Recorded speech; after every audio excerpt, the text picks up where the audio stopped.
Exclusive. Tinubu cannot hold a teacup. Najato Mohammed gives reasons why APC candidate must not be president in explosive interview with the Whistler. Welcome to the news and thank you for tuning in to listen. Please subscribe to our channel. The presidential candidate of the All Progressives Congress APC, Bola Ahmed Tinubu, does not have the presence of mind to be president of Nigeria.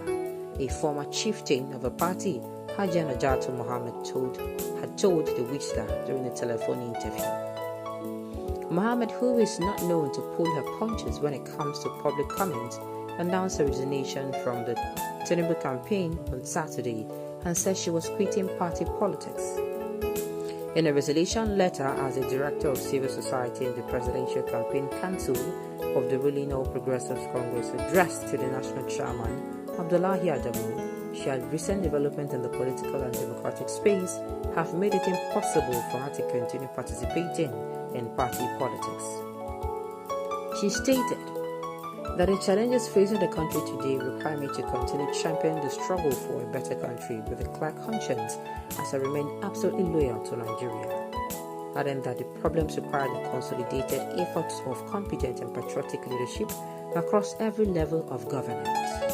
But giving more details on what informed the decision to dump the Tinubu campaign, she told the Whistler that the All Progressive Congress presidential candidate had demonstrated clear symptoms of dementia when she visited him for a private meeting in London. She said, "As Asiwaju that I sat with for 2 hours, he slept most of the time. It was busier candidate that I was really talking to. Most importantly, he is not only physically unfit, he is mentally unfit. Whether I want him or not, this is the truth. It is not that I hate him. I respect him because I've heard of 1 or 2 good people that he assisted, which is good. But when you talk of leadership of over 200 million people, you know that if you remove tribal sentiment, you know that he is incapable. Those that we rule are those around him. This is the reality. He is mentally deranged." I said it. I sat with him for 2 hours in London. When you talk of green, he will give you an answer of red. He cannot even decipher. He has very serious dementia. I believe he has Alzheimer's because he cannot even hold a cup of tea. If you remove tribal sentiment, if you remove the Lagos Ibadan press, if Tinubu were not a Yoruba man, he will not dare contest election because they will crucify him. But people are all there to defend him because he is Yoruba. It is Egbe Omo Oduduwa over everything else. I was on the campaign for Yola and we had to beg them to take the mic from him. Everything that Tinubu is based on lies. Imagine he's an Hausa man, will he contest election with all this BC on top of him? In this campaign, nobody should talk of corruption because they are corruption personified. Mohammed has however disclosed she will be supporting the People's Democratic Party candidate Atiku Abubakar in the presidential election because he is a lesser evil. What I am saying is, if I have to choose between the devil and the deep sea, I'll go for the deep sea. I will support Atiku because over and above everything else, I follow my conscience.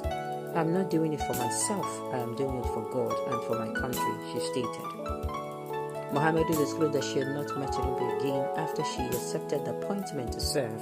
In his PPC also claimed the former Lagos State governor had no plans for the North, despite the myriads of problems confronting the region. Recalling her London meeting with the All Progressive Congress candidate, Mohammed said, and I quote, "I asked Tinubu, what do you have for us in the North? He looked at me in the face and said, nothing. I said, sir, you mean you have nothing for the North? The question of security, house of school children, agriculture and many things like that. Everybody in the Northeast is waiting to be killed or kidnapped." Excerpts of the interview. I did not say I'm quitting. People do not read very well. I said party politics. Party politics is different from quitting politics. All I'm saying is that I should not be caged to a particular party. I have given God ability to mobilize. I have God-given ability to mobilize. I cannot give myself to the All Progressive Congress. That is why I left the APC, but I'm still very much in politics. But don't you think you're pulling out of the All Progressive Congress campaign will affect the chances of a party in the North? She replied, I'm not in any race. I'm not contesting any election. If I'm pulling out of the campaign, it affects them, and that is their problem. They asked, which candidate are you going to support for president? She replied, I have been talking to Kwankwaso. I know he's handicapped. I have not sat with the B, but the B is not accepted in the north anyway. Someone was saying between Tinubu and Atiku is like the devil and the deep blue sea. I said that is true, but I'd rather jump into the deep sea. They asked, is there a reason why you would prefer Atiku?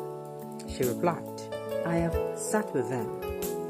Yes, I have sat with them. I wanted to leave the All Progressive Congress a long time ago, but they pleaded with me not to and made me understand that things would change. When I was first given the appointment, I was called by Falake. I was actually on a flight. We were in the aircraft and there was a delay. I opened my telephone and he called and he said, this is Falake, and I said, I don't know you, and explained who he was. He said, we want you to make a director in the civil society organization. I told him that I do not want, and he started to plead with me. And I said, don't plead with me, only God is Alpha and Omega. I'm just an instrument to be used by God anytime you want, but I have a passion for my country. I told him Asiwaju knows me, but he has never contacted me. For that reason, I have not sat with him to ask him what he has for us in the north. He pleaded with me to accept the appointment and speak with Asiwaju later. So one has to be humble. Accept it, but on the basis that if I'm not satisfied by the answers given to me by Asiwaju, I'll opt out. And he said yes. He was grateful. That same day at night, I was receiving an unknown number for about a couple of minutes, and I picked it up. Then I saw a text message saying Asiwaju wants to talk to you. He called immediately and said, I'm very sorry, but I respect the fact that you refused my appointment. And I said, no wahala. He asked why I refused the appointment, and I said, first, you never consulted me.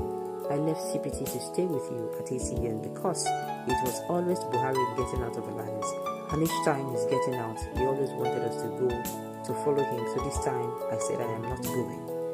I am not a slave, going everywhere for no reason.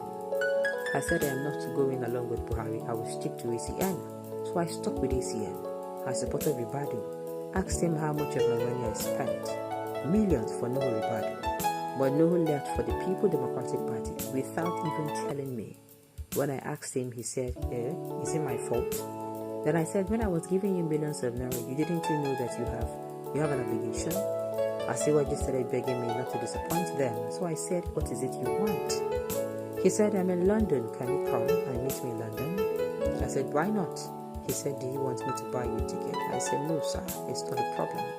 He said, do you need a hotel? I said, yes, sir. So after I dropped the call, I called my traveling agent that night to get me a ticket. And that is how I got to London that same day and night. Now, my question to this woman, not a lady, woman is, how are you saying you're fighting for your country when you